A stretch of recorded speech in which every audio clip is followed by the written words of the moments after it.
After Dad abandoned me, I became the rich kid's favorite. My father sent my sister to an exclusive private school, then turned around and dumped me with a bunch of trust fund kids to be their housekeeper. I spent my days walking on eggshells. The short-tempered son knocked over the food I made, and the rebellious daughter threw my books away when she caught me studying in secret. My sister came to visit, gloating. Same womb, different fates. How could you ever compare? I just chewed and swallowed the piece of lobster in my mouth and smiled without a word. Yeah, how could I compare? The young master was cooking for me, and the princess was helping me cram for the SATs. How did I end up being their favorite? My mom passed away, and my grandma fell gravely ill. My dad, as my legal guardian, had no choice but to bring me back to the city from the countryside. My sister and I are twins. One looks like Dad, the other like Mom. After the divorce, my dad couldn't stand the sight of my face. I looked too much like my mother. He never once came back to see me. It was pouring rain on the drive back.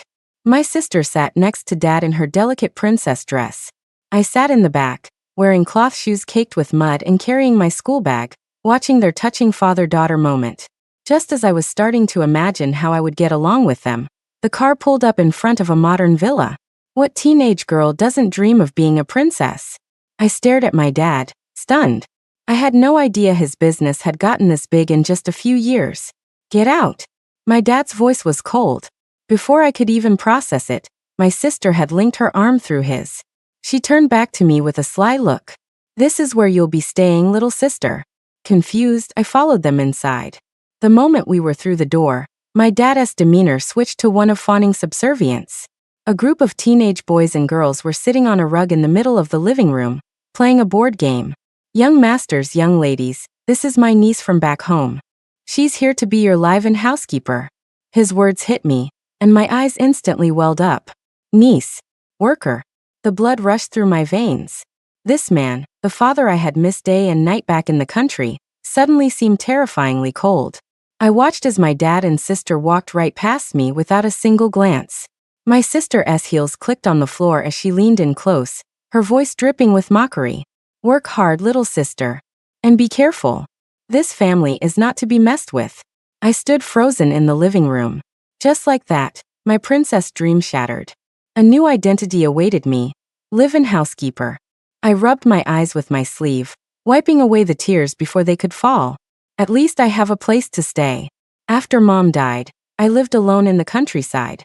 Drunks would often pound on my door late at night, harassing me. This place at least seemed quiet. But the crystal chandelier hanging above me was magnificent, and a delicate spiral staircase stood before me. I was completely out of place, standing there awkwardly. A girl with pink hair noticed me. The new housekeeper? I met her gaze and nodded. Pick any room on the first floor. They're all empty. Get settled in before you come out to work. I nodded, picked up my backpack and headed in. As I turned the corner, a male voice called out from behind me. Take a shower and change before you come out. Don't get the carpet dirty. Even with my back to them, my face burned with shame. After I quickly washed up, I received a transfer from my dad for $1,000. Your wages. You'll get this every month. Spend it wisely. Even through the screen, I understood what he meant. Spend it wisely meant don't ever ask him for more money. Only a brother and sister were left in the living room, both sitting on the couch, staring at their phones. Their expressions were terrifyingly dark. The next second, the girl grabbed a pillow and hurled it at the boy. They started wrestling, looking like they did this all the time. Jade, you suck at this game. Ethan, don't mess up my hair. I'm your sister. What's wrong with me seeing your cards? To hell with you being my sister. Don't you know the rule? At the card table, there's no family. I stood off to the side, not sure if I should intervene. An innocent pillow, thrown back and forth, ended up hitting an innocent me. My stomach rumbled and I fainted. I hadn't eaten all day. I was starving. When I opened my eyes again, I was lying on the couch with two pairs of wide eyes staring down at me. Bro, she's awake. Thank God, we're not going to jail. They exchanged a look, and suddenly Jade started pressing all over my body, from my scalp to the soles of my feet. I'm incredibly ticklish, so all I could do was awkwardly stifle my laughter. No abnormalities, bro. She held her breath well. Good lung capacity. With that, They both let out a long sigh of relief. Hey, housekeeper, what's your name? Chloe. Chloe, like a budding flower? Jade got a light smack on the head for that. So uncultured. It's from a poem. Subtle words the world doesn't hear. Early grain greets the beautiful colors. Ethan finished with a raised eyebrow, his eyes full of smugness. Jade grumbled, so what if you've read a few more books? I silently repeated the line of poetry to myself. No one had mentioned my name's origin since my mom passed away.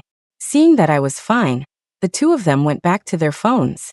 Chloe, we ordered takeout, so don't worry about us. I was really hungry, so I headed to the kitchen by myself. I'd brought 2 bags of wild greens I'd picked in the mountains, hoping to let my dad and sister try them.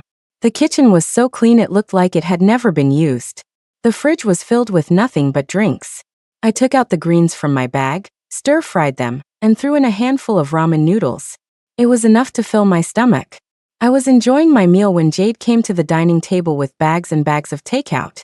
She pointed at my food and shrieked, "What is that you're eating?" The young miss had probably never seen such poverty before. She covered her mouth with both hands in shock. Ethan rushed over, and with a sweep of his arm, knocked my bowl of food to the floor. Luckily, I reacted fast and bit off the noodle in my mouth, or I would have gone flying with the bowl. Ethan glared at me, his face full of anger. Eating this kind of stuff in our house? Are you trying to insult us? An enraged Ethan, a shocked Jade, a shattered bowl, and a very hungry me. In that moment, I finally understood what my sister had meant. This family is not to be messed with. Jade pulled a burger, fries, and a large ice-cold Coke from the takeout bags. Ethan stared at me hard, as if giving an order. Eat. I opened my mouth and started chewing. Oh my God, I was so hungry. After I finished the feast, the siblings watched me until I went back to my room. I cautiously wished them both good night and closed the door. Before I even reached my bed, I heard them scheming loudly just outside. The room had excellent soundproofing, but I could just make out them saying things like she's in for it, and we have to teach her a lesson. Right, we can't let her get away with this. Time to turn up the heat. I hid behind the door, trembling. The days ahead were going to be miserable. That night was, in fact, miserable. For a stomach used to simple, light food, fried food and ice-cold Coke were torture. I ran to the bathroom 4 times that night. Sitting on the toilet, completely drained, I found myself really missing my wild greens. Ethan, a night owl, was in the living room playing video games. He witnessed my pathetic state firsthand. The moment I got back to my room to rest, the siblings kicked my door open. You. Move into that suite over there. They looked ferocious. Ethan grabbed me by the back of my collar while Jade carried my backpack. They marched me straight into a large room with its own private bathroom and walk-in closet. The reason? The sound of my toilet flushing was so loud it was keeping Ethan from getting an MVP in his game. So unfair. But the bed was huge and soft, and I passed out immediately. After that experience, I became even more cautious around the siblings. But things started developing in a strange direction. At night, I would hide under the covers to do my homework. Jade would find me and throw my books and pens away. Her reason was that the light from my flashlight, after reflecting off 17 different surfaces, was disturbing her beauty sleep upstairs. I was clumsily trying to mow the lawn in the garden with a lawnmower. Ethan came out and took the wheels right off it. He claimed the noise was so loud it had scared his hamster to death. But the vet had clearly said the hamster died from overeating. My wild greens never appeared on the dinner table again. Instead, I became Jade's personal leftover disposal unit. She'd push anything she couldn't finish into my bowl. But why was it always things like caviar, lobster bisque, and truffle risotto? It was like a 10-course gourmet meal every night. After a week of this, my life successfully transitioned from washing, cooking, and feeding hamsters to eating, studying, and being a gaming buddy.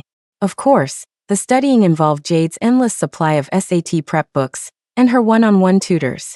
The gaming involved Ethan's expensive consoles, and occasionally, I'd have to be Jade's makeup model. This life was actually kind of nice. The good life was making my cheeks rosy. When my sister came to visit, Jade was in the middle of practicing her makeup skills on me. The two siblings always sounded like they were fighting. Jade was yelling for Ethan to bring her the fine-tipped liner brush. Ethan, while rummaging through a pile of brushes, asked if he should just grab the deboning knife from the kitchen. That was the scene my sister walked in on. Jade had my chin in her hand. Ethan stood beside her with a furious look on his face, and he was holding a kitchen knife. Chloe. My sister thought I was being horribly abused by the siblings. Though she tried to hide it, the upward curve of her lips betrayed her delight. She opened the bag she was carrying. One was full of old clothes, the other with expired instant food. Chloe, I brought these for you. It's all stuff you never got to have in the countryside. I prepared this especially for you. I glanced at the bags, wondering where she'd dug up all this trash. The next second, Jade kicked one of the bags away, not holding back at all. What is this garbage? Hey, she said what I was thinking. My sister looked mortified, but our father had warned her 1,000 times. The He siblings were the children of a powerful executive. They had to be pleased. My sister forced a smile. Jade, I was just worried my sister wasn't doing well, so I came to see her. Don't misunderstand. Our family isn't rich. To my sister, these are really good things.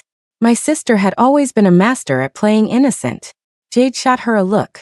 Is that so? Then I guess the Chanel on your back and the Mio Mio in your hair were stolen?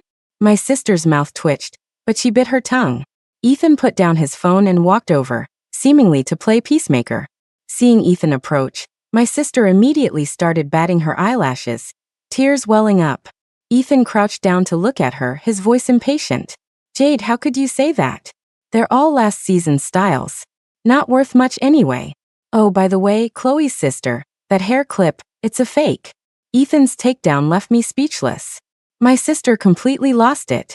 She grabbed me and dragged me back to my room. As we turned the corner, I tugged on her sleeve. Stella, I don't live in the housekeeper's room. I live over there. When she saw the room I was staying in, her acting skills kicked into overdrive. Well, Chloe, Dad sent you here to build character.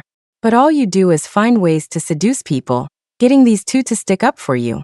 No wonder Dad always said you were trash, just like Mom. I sat on the edge of the bed as my sister poked my forehead with her finger, hard. It hurt. Hearing her mention Mom, I grabbed her wrist. You even remember Mom? Stella, aren't you disgusting? Where were you when Mom wanted to see you the most? My sister looked down at me haughty. That woman was not my mother. Wasn't it embarrassing enough what she did? I looked at my sister coldly, this twin who had once shared a heartbeat with me. Now, she had become the person I despised most. Mom was the victim. It was just an ordinary day. After lulling her two daughters to sleep for their afternoon nap, she put on a traditional dress she hadn't worn in years. She was the one who was assaulted, and she was the one who was shamed by everyone. Her husband chose to divorce her. Even her own daughter refused to go back and see her.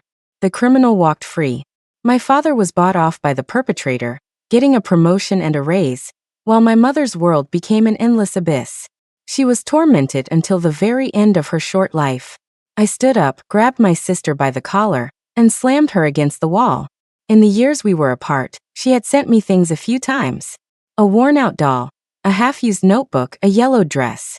I used to think she missed me, that she was thinking of me just as I was of her. Today, those 2 bags of trash finally made me see the truth. I was nothing more than her personal garbage dump. The family bond one had cherished turned to dust in that moment. I used all my strength to choke her. My sister whimpered and struggled. Ethan burst in and put an end to the drama.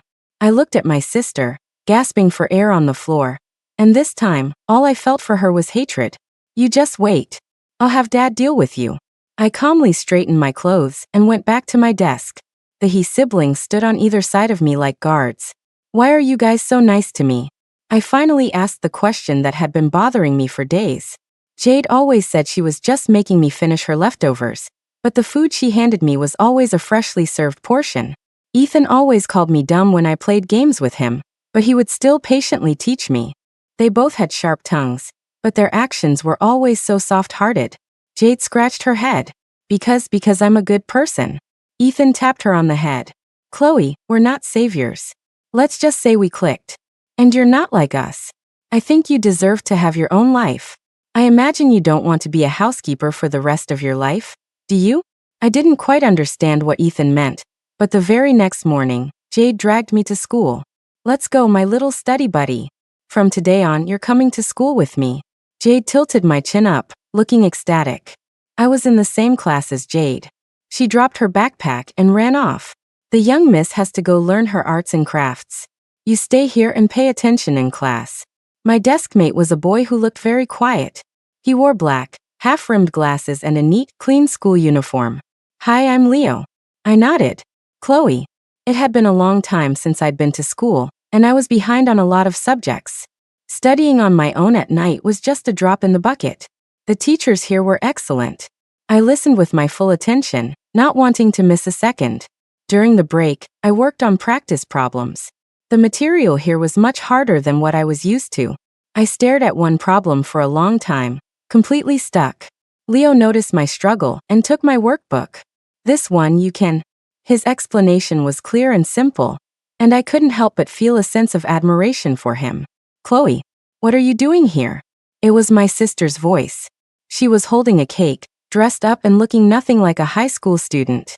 That's when I realized this was the exclusive private school my sister attended. The spot my dad had begged and pleaded to get. But for Ethan, it had been a single phone call. I finally understood the kind of power the he family had. Stella was here for my desk mate, Leo. She placed the cake on his desk, her voice syrupy sweet. Leo, this is for you. Let's walk home together after school. Then she turned to me, her voice a low hiss. Let's talk outside. She dragged me into the hallway. A few other girls, dressed in a similar style, were waiting there. Chloe, how did you get in here? Did you sell yourself, or did you sleep with Ethan? Aren't you shameless? Seducing Leo the moment you arrive. Hearing this, her little friends became righteously indignant. They looked like they wanted to eat me alive. Stella, who is this? She looks so innocent, but she's actually a total slut. She even dared to go after Ethan? Has she looked in a mirror? As they talked, Stella got even more worked up. She raised her hand to slap me. I shot my hand up and twisted her arm behind her back. Sister, did you really think I wouldn't fight back? Stella's friends saw what was happening and took a few steps back. Pathetic. And here I was, ready to take on all three of them. Stella struggled to break free, but she was so pampered she was no match for my strength. Plus, with all the gourmet soup Jade had been feeding me lately, I felt like I had a ton of energy to burn. Seeing that I wouldn't budge, Stella started screaming. Chloe, this is a school, not some backwater hellhole you crawled out of. If you don't let me go, I'll have the dean expel you. The more she yelled, the tighter I squeezed. For the first time, I realized that once you let go of family ties, revenge feels amazing. Stella kept screaming, and she finally attracted someone's attention. Who's looking for the dean? I'll call him for you. Too bad for her. The person who showed up was Jade. Jade had just finished her piano practice and was passing by when she heard the commotion. The second she saw me tangled up with Stella, she blew a fuse. Stella, you don't kick the dog when the owner's around. Who gave you permission to bully Chloe? Jade, with her fiery temper, rolled up her sleeves, ready to jump in. Stella shrieked, who's bullying who? Her friends chimed in, claiming I had started it by insulting them. Jade just scoffed. I'm not Judge Bao. All I saw was you touching Chloe's hair. More like Judge Dredd. Seeing Jade lose her temper, Stella's friends scattered immediately. That left the three of us in a standoff in the hallway. Mainly because I had Stella's arm. Jade was stepping on her foot, and Stella couldn't get away. It was almost time for class, and more people were walking by. Everyone was whispering as they saw Stella's disheveled state. Stella's face was beet red with shame. And in the end, she begged Jade for mercy. Jade and I walked back to class, shoulder to shoulder. Thanks, Jade. Jade rubbed her nose. It's nothing. By the way, what I said back there about the dog, that's not what I meant. Seeing her looking embarrassed, I laughed. I know. You meant that I'm your good friend, and they can't bully me. Jade gave a haughty nod. My dear Mississippi Jade, you're so good to me. How could I not understand the hidden meaning behind your tough words? It was only after coming to school that I realized Jade and Ethan weren't just rich kids who partied all the time. Their schedules were more packed than the dean's. Jade was an art student, spending her days either painting or practicing piano. Ethan was even more intense. Not only was he first in his class academically, but he was also constantly participating in various competitions. Compared to them, I was the one with the most free time. All I had to do was attend my classes and stay up late catching up on everything I'd missed. It was simple and fulfilling. Except for Stella, who would come by every day to chat with Leo, bringing him homemade cookies or asking for help with the first big problem on the homework just to look cute. After being put in her place by Jade, she didn't dare to confront me openly anymore. But I felt her revenge in other ways.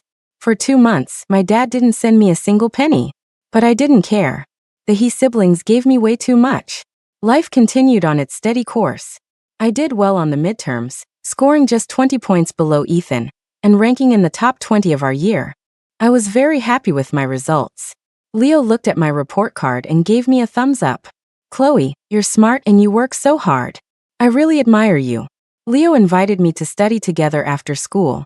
I agreed. After school, I sent a message to Jade saying I'd be home late. She didn't reply, so I put my phone away and went to study with Leo. What I didn't expect was that the study spot was Leo's house. My mom just hired a new tutor for me. He's a student from the UCLA math department. He's really good. After the tutor's lesson, Leo and I continued to study on our own. He explained that so well. I said, organizing my notes. Leo smiled. "Then you can come over more often. Chloe, if you want, I could ask my mom to sponsor you to study abroad with me." Leo looked at me with a smile, but for some reason, a chill ran down my spine. "If you're with me, you won't have to suffer. I need a helper who's as smart as you are." I shook my head and started packing my bag. "No, thank you." The doorknob turned, but it wouldn't open. Leo had locked the door from the inside. "Chloe, you're not one of them. You're not like Ethan and Jade. I know who you are. You're Stella's sister. Wouldn't it be better to be with me? You should hate people like Ethan and Jade the most, shouldn't you? It's because of them that I have to live in the shadows as an illegitimate son. You're the same, aren't you? Stella is your father's precious pearl." I felt a cold dread wash over me. All his seemingly friendly help, all those cold glares he always gave Jade. It was all because he was the family's secret son. Leo hated Jade and Ethan. In his eyes, they were thorns in his side, people who had stolen his life. But what had Ethan said that day? He told me Leo was a good student with a calm personality, and that being his desk mate would help me learn a lot. I spoke coldly, "But Leo, they've never seen you as a rival." Leo sneered. "Of course, because they look down on me. In their eyes, we're just dogs. Chloe, aren't you the same? You're their housekeeper, Jade's study buddy, following her around like a little maid all day." I shook my head. "No, that's not true. Jade was bossy and arrogant, but when I had no money, she went to her dad just to make sure my $1,000 a month salary was deposited into my account. Ethan was cold and quiet, but when he saw me doing chores while trying to finish my homework late at night, he went out and bought a bunch of smart home appliances the very next day. They occasionally called me little housekeeper, but they usually called me Chloe. They respected my work, but they also quietly protected my dignity. So how could I ever think they looked down on me? Someone started pounding on the door. Stella's voice rang out from the other side. "Leo, I'm here to do homework with you." The door opened. When Stella saw it was me, her face changed instantly. Behind her stood a beautiful young woman, who must have been Leo's mother. "Leo, is this your new desk mate with the good grades?" Leo's mother looked at me with a friendly expression, but her eyes were full of scrutiny. Leo nodded and turned back to his homework. Stella brushed past me, bumping me hard, and whispered in my ear, "You're such a slut." I ignored her, said goodbye to his mother, and left with my backpack. "I'm leaving, ma'am." As I went downstairs, I was surprised to see my father. He was sitting on the sofa, holding a teacup. He looked shocked to see me. "Chloe, what are you doing here? Shouldn't you be at the He house serving those two at this hour?" Serving? What a word. All he could think about was using me to curry favor with Ethan and Jade, hoping they'd put in a good word for him with their father. He knew he couldn't get close to Ethan, so he shifted his target to Leo, a talented and obedient illegitimate son who, even if he didn't inherit the family business, would still hold some power one day. And Stella was just another pawn in his game to get closer to the He family. A deeply selfish man who would abandon his wife for profit and sell out his own daughters for personal gain. It was only now that I truly saw him for what he was. The father who had once seemed so godlike and great in my eyes was just one of the worst men in the world. Leo's mother came up from behind me. "Chloe? Mr. Song, so this is your daughter too. Your daughter is very impressive. Leo tells me Chloe's grades are excellent. And she seems to have a good relationship with Ethan and Jade. Her tone was full of meaning. Hearing this, my father's eyebrows shot up. Chloe, you've been studying hard lately. Come home for dinner tonight. I shook my head, ignoring his voice. Stella came down the stairs, her voice whiny. Daddy, you promised we'd have dinner with Leo tonight. I walked out the front door and looked back at Stella. My eyes held a hint of pity. Sister, are you happy being offered up to Leo's mother as a gift? I hurried back to the he's, with only Ethan's words echoing in my head. We're good to you because we think you deserve a bigger world. When I got home, Jade was lying on the sofa scrolling through her phone.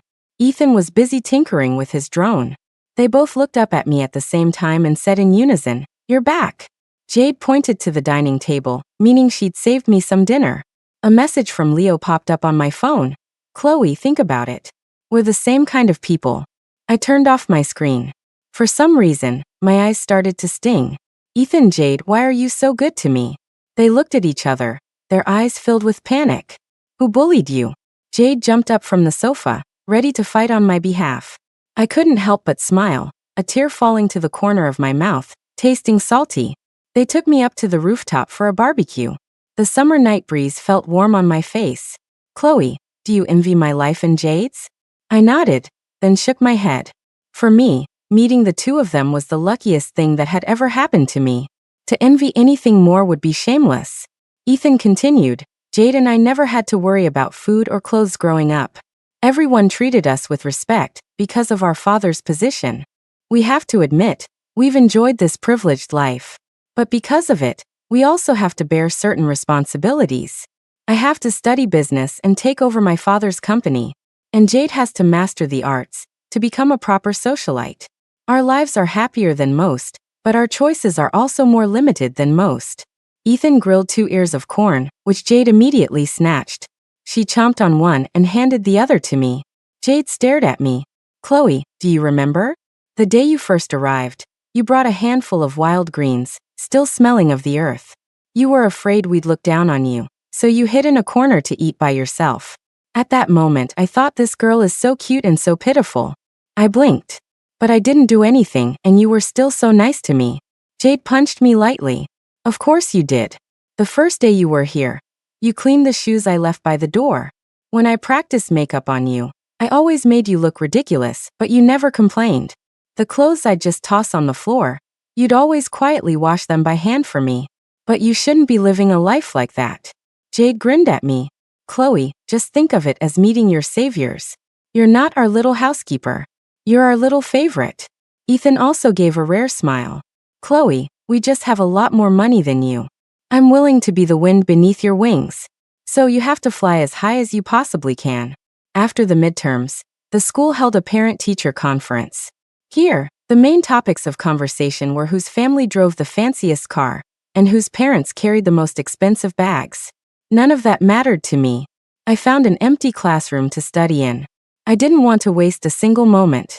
While everyone else was excited about having the afternoon off from classes for the conference, I sat quietly at a desk, working through problems. Chloe, your father is here. My homeroom teacher had to search several classrooms to find me.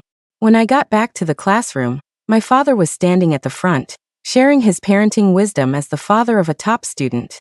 I have always taken my children's education very seriously. You have to teach according to their abilities. And more than academics, I value their character. He went on, a middle-aged man with a mediocre career finally finding his moment to shine. I stood at the door, watching his performance, a wave of nausea rising in my throat. My homeroom teacher patted my shoulder, signaling that it was my turn to go up. My father stepped down from the stage and affectionately patted my head. He looked every bit the perfect father, but it just made me sick. I walked up to the podium and looked out at the audience. Hello everyone, my name is Chloe. This is my father. A man who abandoned his wife for a promotion. Of course, he also abandoned me. For the past 7 years, he never asked about me once. But today, because I've achieved some success in my studies, he suddenly remembered he has a daughter. He's not a good father, but he's definitely a good employee. Because he's willing to drive his own wife to madness for his job. And he's willing to send his own daughter to someone else's house to work as a housekeeper for his job. A wave of murmurs swept through the parents below. Their eyes darted back and forth between us. I looked at my father standing beside the stage and couldn't help but laugh. He rushed forward and yanked me off the stage. His movements were rough, his eyes filled with rage. A complete reversal of the loving father-daughter act from moments before. He dragged me out of the classroom and raised his hand to slap me. Too bad for him. I was no longer the little girl who worshipped her dad. I raised my arm and blocked the impending slap. "What's wrong, Dad? You want to discipline me here at school, too?" A crowd was gathering around us. He stood with his hands on his hips, glaring at me. "Chloe, you've got some powerful friends now, haven't you? Your wings have gotten strong." Hearing this, I couldn't help but laugh. I shot back, "Dad, aren't you the one trying to climb the social ladder? Weren't you the one who offered your older daughter to Leo like a child bride, teaching her all those tricks to please men every day? Weren't you the one who sent me to the He family as a housekeeper to sell a sob story? Back when Mom and I were living in the countryside, unable to even sleep at night, did you ever answer a single one of my calls?" My words left him speechless. Because of the crowd, he didn't try to hit me again. Stella pushed through the people. The whispering stopped, and everyone watched us. "Chloe, do you have a conscience? Throwing a tantrum with Dad at school? Can you just stop?" She played the peacemaker, holding my arm with one hand and Dad's with the other. I sneered. "Stop being so stupid, Stella. Do you really think Dad loves you?" Looking at her foolishness, I didn't even want to explain it to her. We were sisters. How could she be that clueless? She knew she was just a pawn for our father. But for a pathetic scrap of dignity and fatherly love, she endured it. I pulled my arm away from her, walked through the crowd, and went downstairs. At the bottom of the stairwell, Ethan and Jade were leaning against the wall, arms crossed, watching the show. I felt a little embarrassed that they had seen the whole thing. Jade pinched my cheek and marveled, "Wow, Chloe, you've got guts," saying all that at a parent-teacher conference. Ethan patted my shoulder. "Our Chloe, her wings really are strong now. And strong wings are what you need to fly higher." For some reason, seeing the two of them made all my defenses crumble. We went home together. I didn't see my father or Stella again until after the SATs.